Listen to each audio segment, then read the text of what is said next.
Good morning mga ka-single. Kumusta? Mabuhay. Alright. For today's video is babiyahe tayo papuntang Divisoria, Manila. Tayo ay mamimili ng gamit para sa bahay dahil tayo ay nautusan na bumili ng mga pangangailangan sa bahay.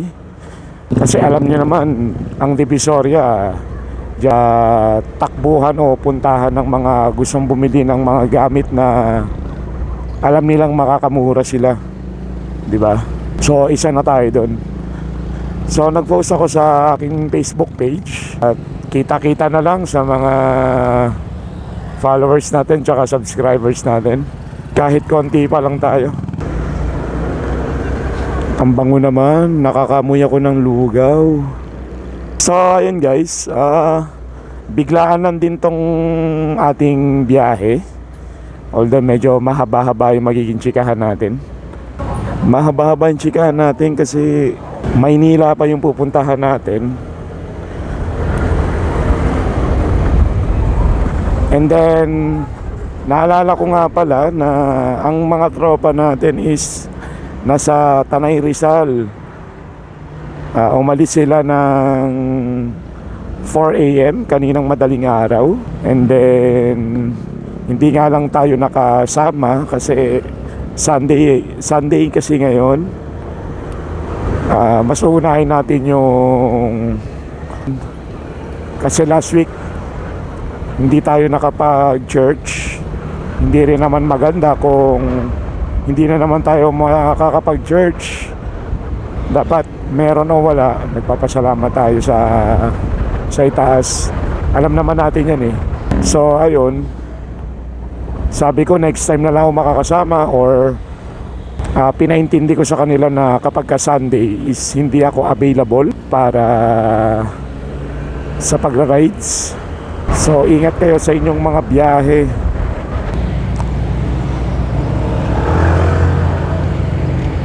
Ganda ng mga sapatos doon guys, oh. Jams shoes for 999.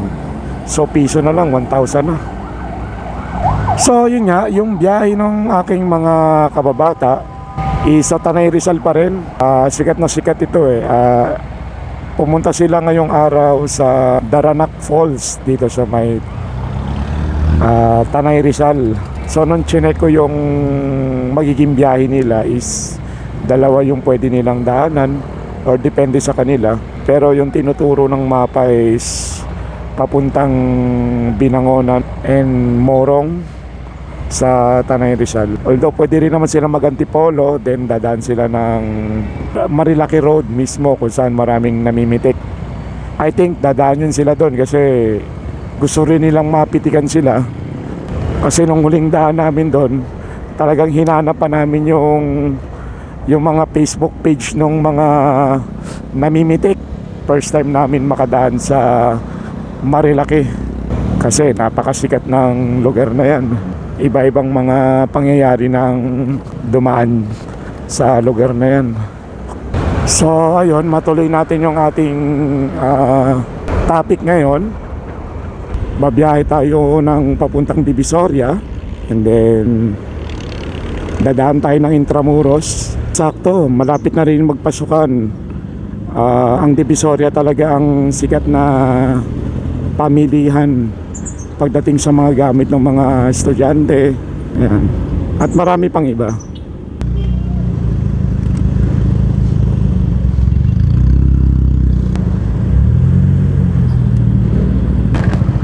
So kakaliwa tayo ngayon dito sa may Molino Boulevard. Dito na rin tayo magpapagasolina. Actually guys, ilang beses na rin naman ako nakakapunta ng Divisoria. Minsan doon din ako naabutan ng gutom kapag gusto kong kumain. Actually napakadami ng pwedeng kainan doon eh, di ba? Iniisip ko kung doon na lang ako mag-aalmusal, pero dito pa lang sa Cavite nagugutom na ako. So tingnan natin kung anong magiging resulta ng ating biyahe. Ops, dahan-dahan muna tayo dito dahil tayo magpapagasolina muna. Ang lakas ng hangin, no?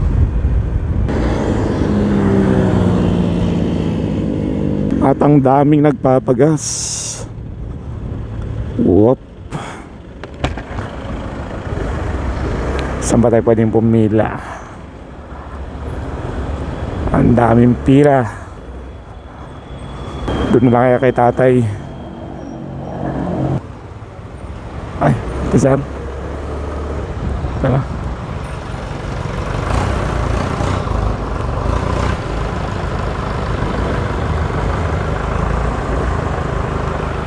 Ayan. Pipila tayo. Kailangan natin pumila. May init nga lang. Laki-laki ng SNR dito. Ganda ng Raider ni Bossing. White tsaka red na merong halong itim yung kanyang decals. Same sila ng mags nung sa kapatid ko. Kulay pula rin. Silong lang muna tayo dito. Yan.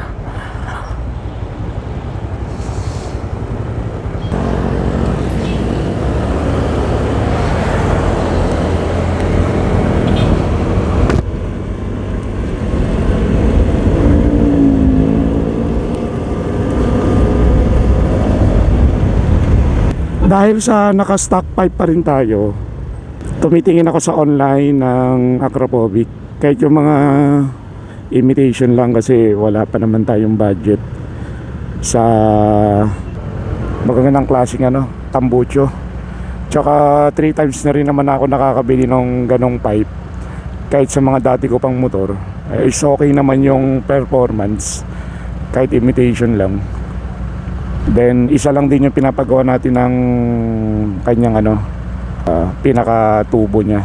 Meron kasi akong alam na shop or gagawa dun para sa ating panduktong dun sa ating tambucho. Kasi canister lang naman ang mabibili natin sa online, di ba? So check natin kasi tahimik lang kasi yung stock pipe ng ng motor natin.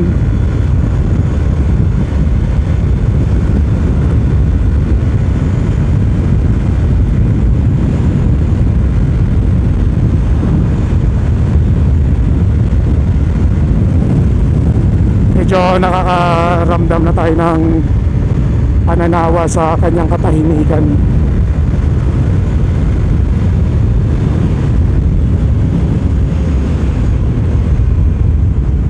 Okay, at nandito naman tayo sa may crossing to ng going to itong kanan papuntang Barangay Bayanan. Dito naman sa kaliwa barangay papuntang Mambog, kung di ako nagkakamali. TRK 502. Yan. Di ko lang alam kung nasa na sila banda. Pero kung alas 4 sila umalis, tapos alas 9, tingin ko nakarating naman na sila ng kanilang pupuntahan sa Daranac Falls. O depende kung meron pa silang ibang tinambayan. Sunday ngayon kaya wala masyadong mga sasakyan. Medyo maluwag dito sa Molino Boulevard.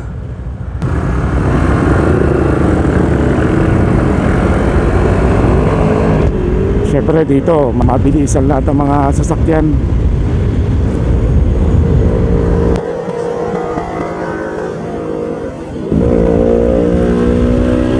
Diba? Ang tuloy ng scooter. Ano kaya motor yun? Ang tuloy eh.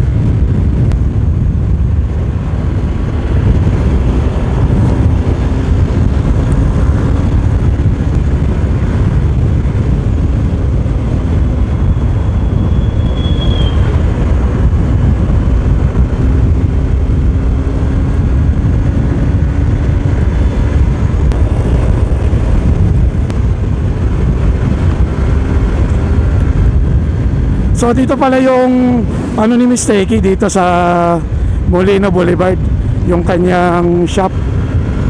Namit ko na rin yung si Mistake. Napakabait niyan ni Madam Teki. Meet ko siya sa Mamush Cafe nung nagkaroon ng event. Ang tema ng event na yun is for road safety.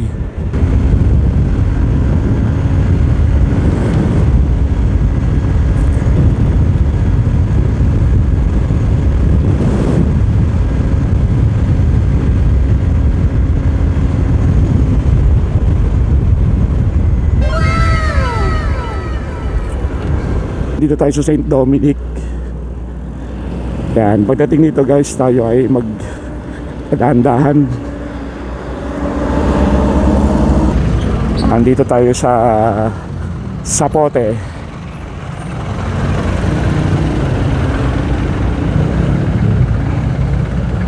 At yun lang. Alam ko kakanan doon jeep na tong nasa likuran ko eh. Pag naalala ko talaga dito, naalala ko yung pinara ko na enforcer. Kasi nandun daw ako sa pedestrian lane. Hindi naman ako nakaharang talaga. Meron lang akong linya na tinapatan. Pero hindi talaga dun mismo sa mismong dadaanan ng mga tao. So binibilangan na pala ako ni ating enforcer. Babae kasi umuli sa akin. So ayun, na-call lang yung attention ko nung yung bilang ni ate is nasa 8, 9, 10, hindi na ako nakatras. So ngayon, huli tayo, pinatabi tayo dun sa may, nandun lang din sa gilid ng ano, sa tapat lang din ng pedestrian. So ayun, tubos tayo ng lisensya sa munisipyo.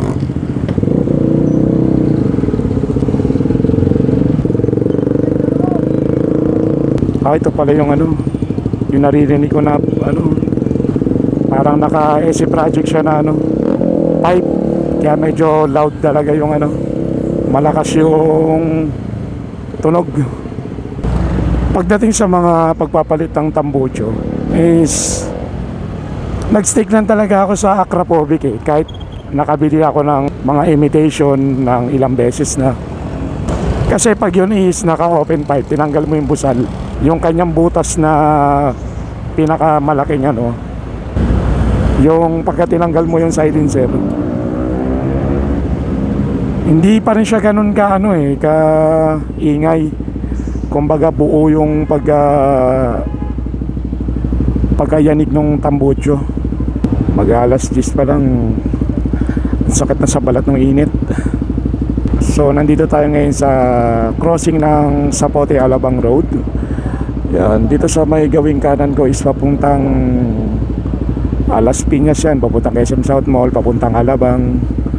So dito naman sa kaliwa is paikot lang naman ito ng Longos, then papuntang Cavitex, then pabalik din ng Cavite.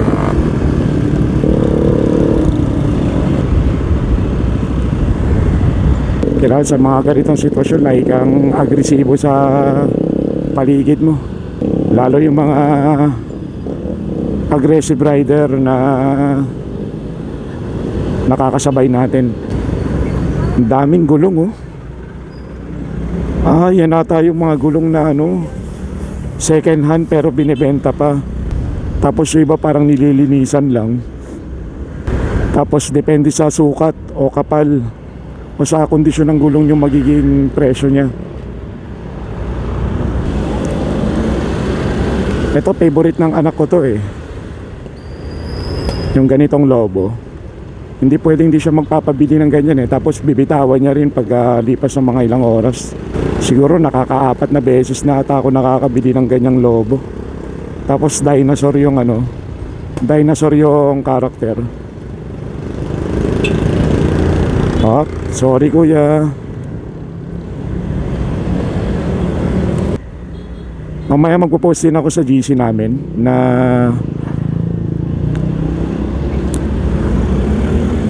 nag-ride din ako or nag-short ride ako.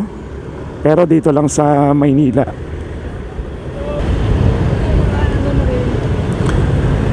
At buti na nga lang din yung mga kaibigan ko is madali ang kausap na pag hindi ka makakasama. Although common na yung parang aasarin ka, naku ganyan ganyan paasa. Natural na yun eh, di ba? Kasi syempre nga naman mas marami kayo, mas maganda. Nandito na po tayo ngayon sa C5 extension. At nasa gawing kanan ko is Bilyar Sipag. Ayan, Bilyar Sipag again. Siyempre dito lang naman lagi ang best way natin pag pupunta tayo ng Maynila.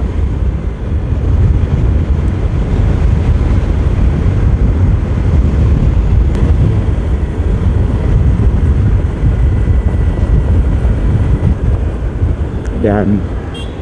Ako bossing pagka ganito. Ako mga kasingil pag ganito is nasa loob na ng yellow box lane yung tatawid. Nagmi-minor na ako niyan or magi-giveaway na ako niyan.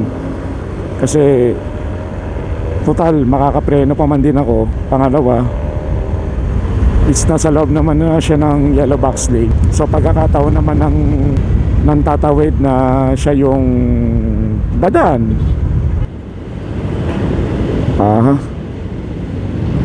At merong tatawid.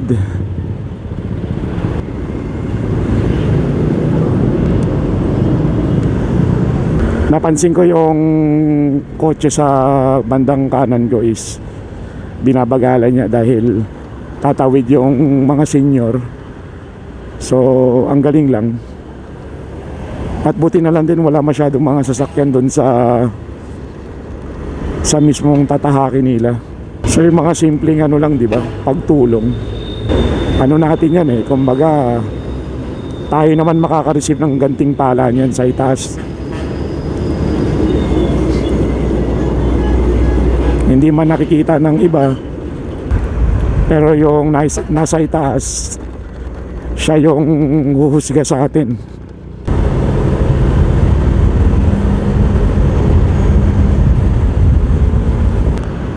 So ayun guys, nakakakalahati na tayo ng ating biyahe. Pasensya na, tamang tsikahan lang yung nagiging usapan natin. Wala masyadong technical regarding sa motor.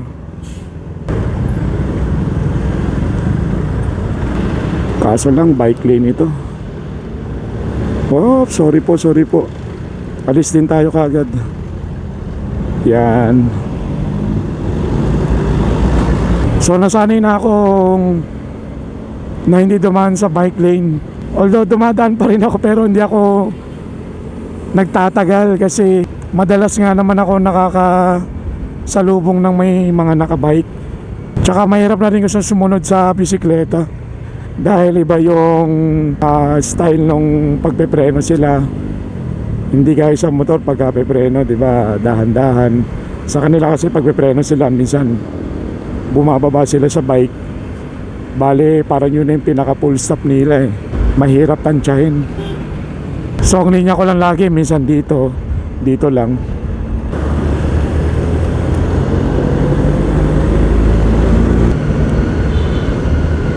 Tsaka sana soon makabili na rin tayo ng GoPro, kahit yung mga late ng model, kahit yung mga lumang model lang, kahit yung mga Hero 8, Hero 9 na pasok pa rin sa budget natin, di ba? May nakikita kasi ako nasa 10k complete set na siya, ready to vlog na. Kompleto na yung 10k na yun eh sa marketplace. 10,000 full pack na yun. Meron na siyang full-on C case na merong lagay ng camera, tsaka meron ding lagay ng mic adapter. Pero sa 10k na yun kasama na nga yun doon yung mic adapter, tsaka tatlong extrang battery. So sana yun makaipon agad. Tulad na ito, motorcycle lane, susundan natin yan. Yan. Nandito na tayo sa Ross Boulevard.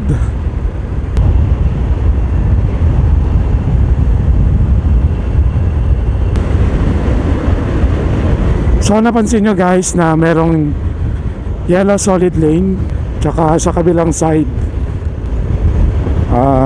broken white lane. Kung nandito ka sa side na to, hindi ka pwedeng pumunta dito para mag-overtake. Pero kung manggagaling ka dito sa may kanan, pwede kang lumipat dito sa overtaking lane. Pero hindi ka na rin pwede bumalik, di ba? So share ko lang para sa mga ibang motorista. Natatanaw ko yung Ferris wheel ng Star City. Ang tagal ko nang di nakapunta dyan. Huling punta ko dyan ano pa ako, high school. Hindi na nakasundan.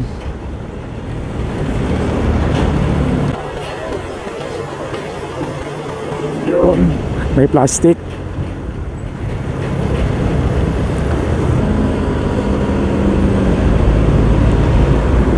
Laking tulong talaga na itong ano, kahit maliit lang to, itong wide na salamin. Pag dito ako titingin, hindi ka makakatiyak kung napakakitid lang nung ano niyan, sakop na itong ano, salamin na to. Kaya nung binili ko siya, may kasama na siyang ganito na wide angle. Bumagay naman siya. At sa nagtatanong kung bakit nga naman ito yung binili ko, gusto ko kasi yung mga salamin na ano, low profile ata ang tawag doon. Basta mababa lang siya. Yung tipong pagka tinignan mo yung harapan ng motor ko, naka short stem. Although sanayan lang, pag isang taon ko na tong gamit, nasanay lang din ako. Alright, Luneta again. Sana umabot. Ayun. At dito tayo sa side na ito. Daming estudyante para nagkakaroon sila ng ano, ang activity na sila ay maglilinis. Tama ba? Alright, at nandito tayo sa Intramuros. Dito tayo sa this way to Binondo. Marami na rin naman nakakalam ng daan na to. Oh, minor, tingin kanan kaliwa, pasok. Going to Binondo. Yan.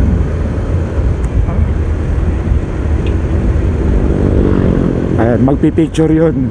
Yung dalawang yun. Kasi tinatambaya rin to ng mga ano mga vlogger, content creator. Lalo sa gabi, ang ganda dito.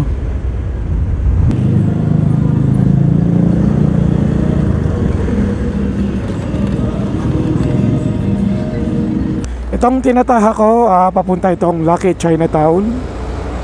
Ayan. Kung natatanaw ninyo, ang luwag dito sa bagay, linggo kasi.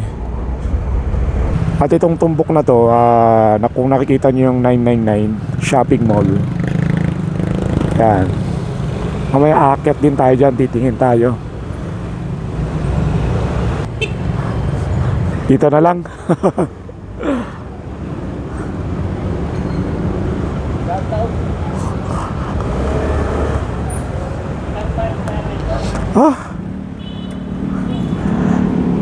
Ako'y nagugutom na. Yan.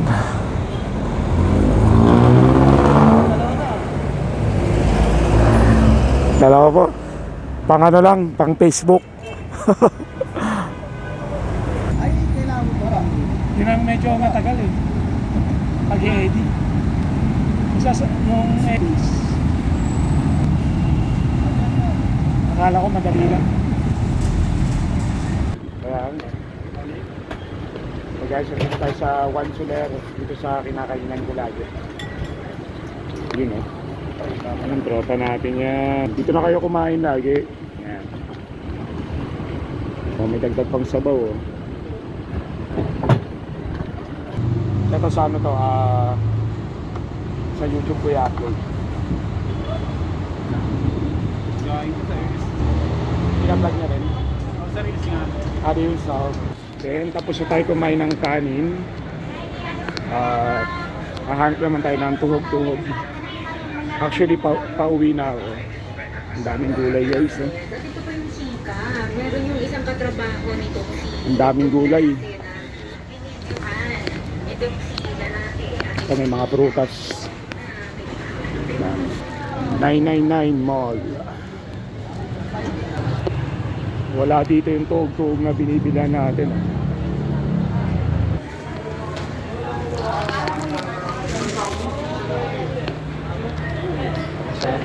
Nasa second floor daw yun eh. Ito na yung pinamili natin.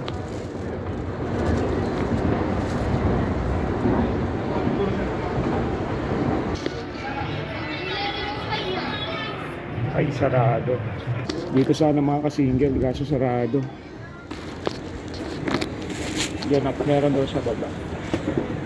Check natin.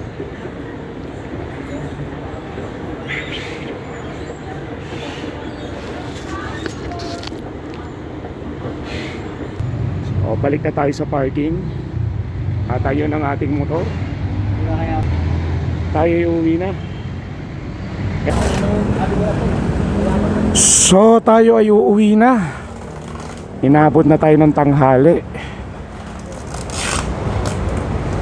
So yung ibang kinainan ko hindi ko na na-videoan ng hindi ko na nakuha na ng video kasi ang hirap padukot-dukot dun sa loob ng 168 dahil maraming tao.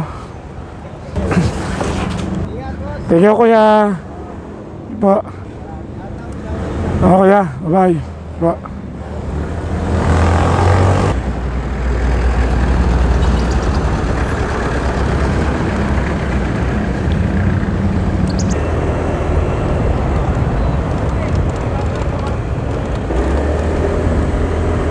Time check 12:16 ng tanghali. Ang lalim nito.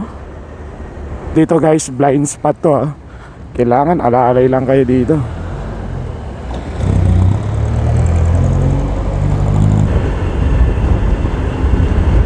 So ang sarap maglakad-lakad dito sa Baywalk oh. May mga makakasabay ka mga foreigners.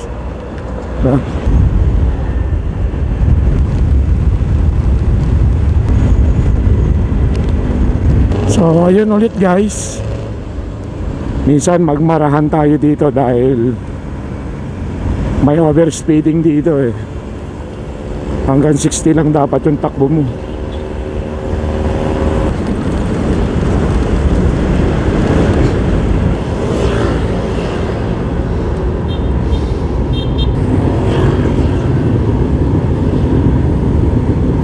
So sa ganitong sitwasyon guys dapat matyaga kayo, hindi kayo madaling mainip. Mahirap na kasing madisgrasya. Antayin nyo munang maubos yung mga sasakyan. Tulad kanina, pwede naman na sana akong tumawid. Kasi lang mahirap manigurado dahil di natin malaman kung kailan tutulin yung kung kailan tutulin yung mga motor.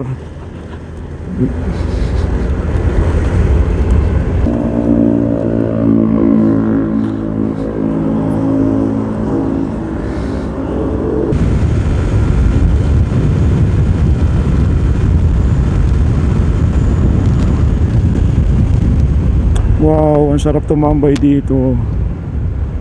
Oh, ang sarap sa ilalim ng puno.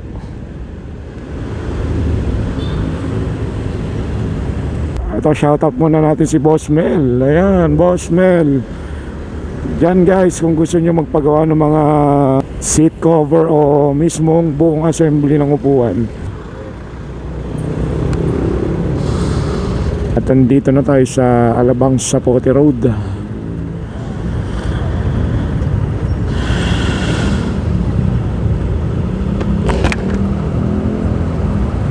Buti pa yung bata, may BS1 oh. Ano kaya yung pinahid niya dun sa motor? Meron siyang in-spray dun sa motor eh. Ayan, bibigyan ka na lang ni kuya ng barya. Water break muna tayo.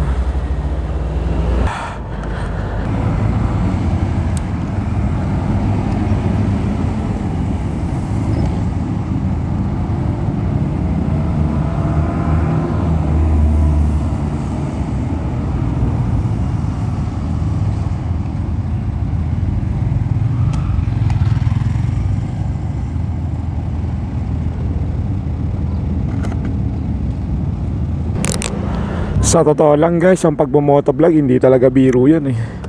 Although bago ko pasukin ang mundo ng pagbumotovlog, na-remind ko naman yung sarili ko, tsaka na-prepare ko naman. Kasi